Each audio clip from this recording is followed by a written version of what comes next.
जरासंध वध और बंदी राजाओं की मुक्ति।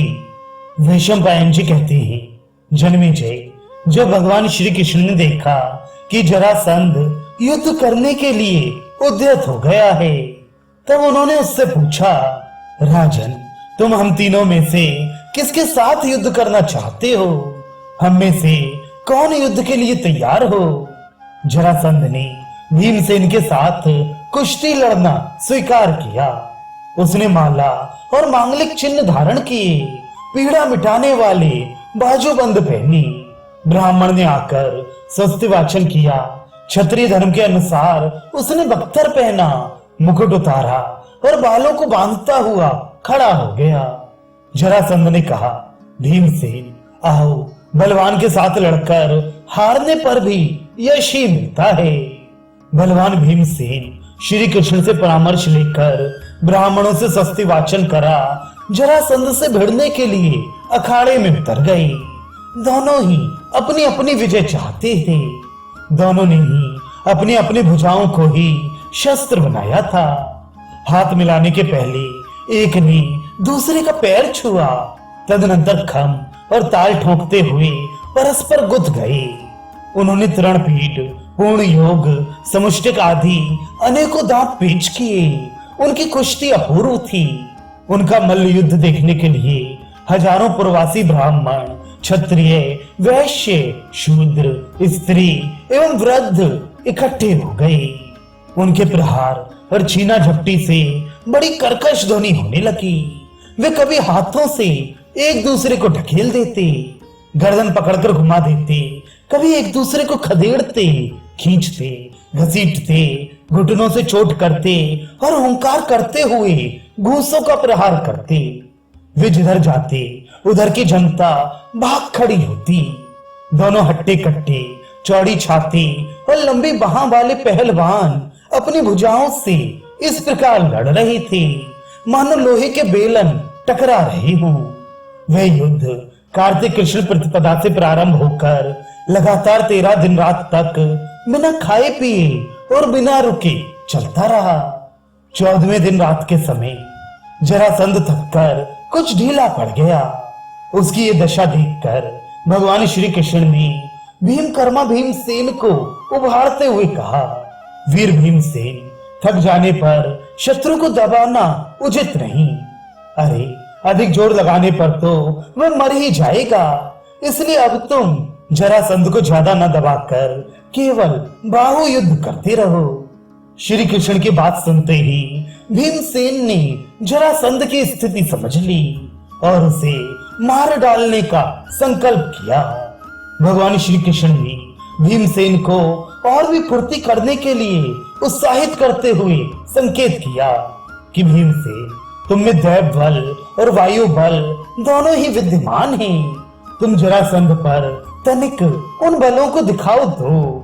श्री कृष्ण का इशारा समझकर बलवान भीमसेन ने जरासंध को उठा लिया और बड़े जोर से उसे आकाश में घुमाने लगे।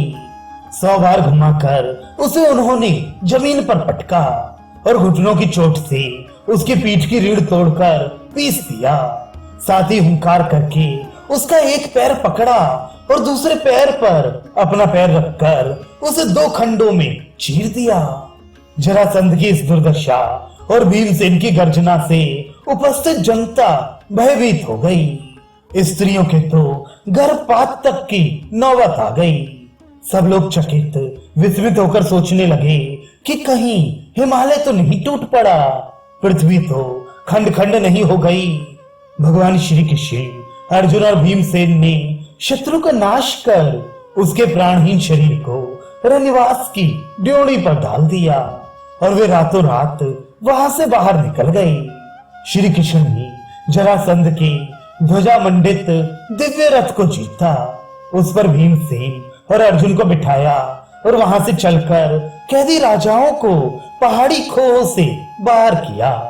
उस रथ से ही वे राजाओं के साथ वहां से चल पड़े। उस रथ का नाम था सोदर्यवान।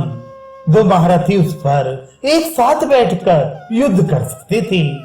उस पर भीमसेन और अर्जुन बैठ गए। भगवान श्री कृष्ण सारथी बने। उसी रथ पर बैठकर इंद्र ने पहले 99 बार दानवों का संहार किया था। उसके ऊपर एक दिव्य ध्वजा थी जो बिना किसी आधार के ही लहराती रहती थी। इंद्रधनुष की सी चमकती और 1 योजन दूर से ही दिख जाती थी। वह रथ इंद्र ने वसु नाम के राजा को, वसु ने वृद्धरथ को और वृद्धरथ ने जरासंध को दिया था। वे दिव्य रथ पाकर बड़ी प्रसन्नता से तीनों भाइयों ने वहां से यात्रा की। परम यशस्वी करुणा वरुणालय भगवान श्री कृष्ण रथ हाँक कर गिरिव्रत से बाहर निकले, खुले मैदान में आए। वहां ब्राह्मण आदि नागरिकों ने एवं कैसे छूटे हुए राजाओं ने श्री कृष्ण की विधि पूर्वक पूजा की। राजाओं ने कहा, सर्वशक्तिमान प्रभु, आपने भीम और अर्जुन के साथ हमें छुड़ाकर अपने धर्म की रक्षा की है। ये आपके लिए कोई नवीनता नहीं। हम जरासंध रूप विशाल ताल के दुख दलदल में फंस रहे थे, आपने हमारा उद्धार किया। सर्वव्यापक यदुनंदन, हम दुख से मुक्त हुए। आपने उज्जवल कीर्ति की स्थापना की। हम आपके सामने नम्रता से झुककर खड़े हैं, हमें कुछ आज्ञा दीजिए, आपका कठिन से कठिन काम भी करें। भगवान श्री कृष्ण ने उन्हें आश्वासन देते हुए कहा, धर्मराज युधिष्ठिर चक्रवर्ती पद प्राप्त करने के लिए राष्ट्रीय यज्ञ करना चाहते हैं। आप लोग उनकी सहायता कीजिए। राजाओं की प्रसन्नता की सीमा न रही। उन्होंने हृदय से यह प्रस्ताव स्वीकार किया। अब वे लोग भगवान श्री कृष्ण को रत्न राशि की भेंट देने लगे। भगवान ने उन पर कृपा करके बड़ी कठिनाई से भेंट स्वीकार की। जरासंध का पुत्र सहदेव मंत्रियों के साथ पुरोहित को आगे कर अनेकों रत्न लिए बड़ी नम्रता से श्री कृष्ण के सामने उपस्थित हुआ।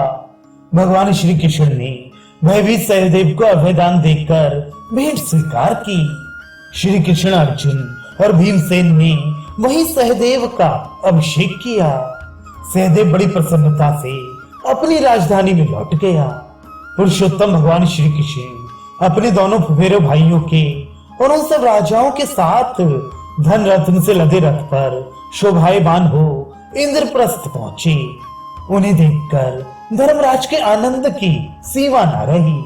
भगवान ने कहा, राजेंद्र, यह बड़े सौभाग्य की बात है कि वीरवर भीमसेन ने जरासंध को मारने और कैदी राजाओं को कैद से छुड़ाने का सुयश प्राप्त किया है। इससे बढ़कर और क्या आनंद होगा कि भीमसेन और अर्जुन कार्य सिद्ध करके सकुशल निर्विघ्न लौट आए। धर्मराज युधिष्ठिर ने बड़ी प्रसन्नता से भगवान श्री कृष्ण का सत्कार किया और अपने भाइयों को प्रेम से गले लगाया। जरासंध की मृत्यु से सभी पांडव आनंदित हुए। उन्होंने सब बंधन मुक्त राजाओं से मिल मिट कर उनका यथोचित आदर सत्कार किया और समय पर उन्हें विदा किया। सब राजा धर्मराज की अनुमति से बड़ी प्रसन्नता के साथ विभिन्न वाहनों के द्वारा अपने अपने देश में चले गए।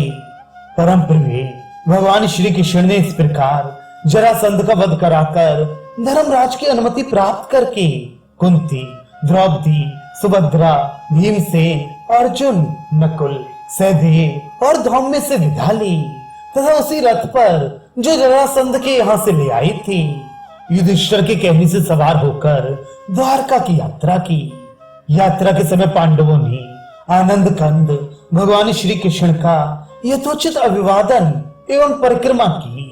जन्मेजय इस ऐतिहासिक विजय एवं राजाओं को छुड़ाकर अभय देने के कारण पांडवों का यश दिग दिगंत में फैल गया।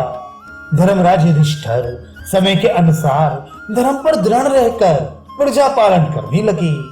धर्म, काम एवं अर्थ तीनों ही पुरुषार्थ उनकी सेवा में संलग्न रहते थे।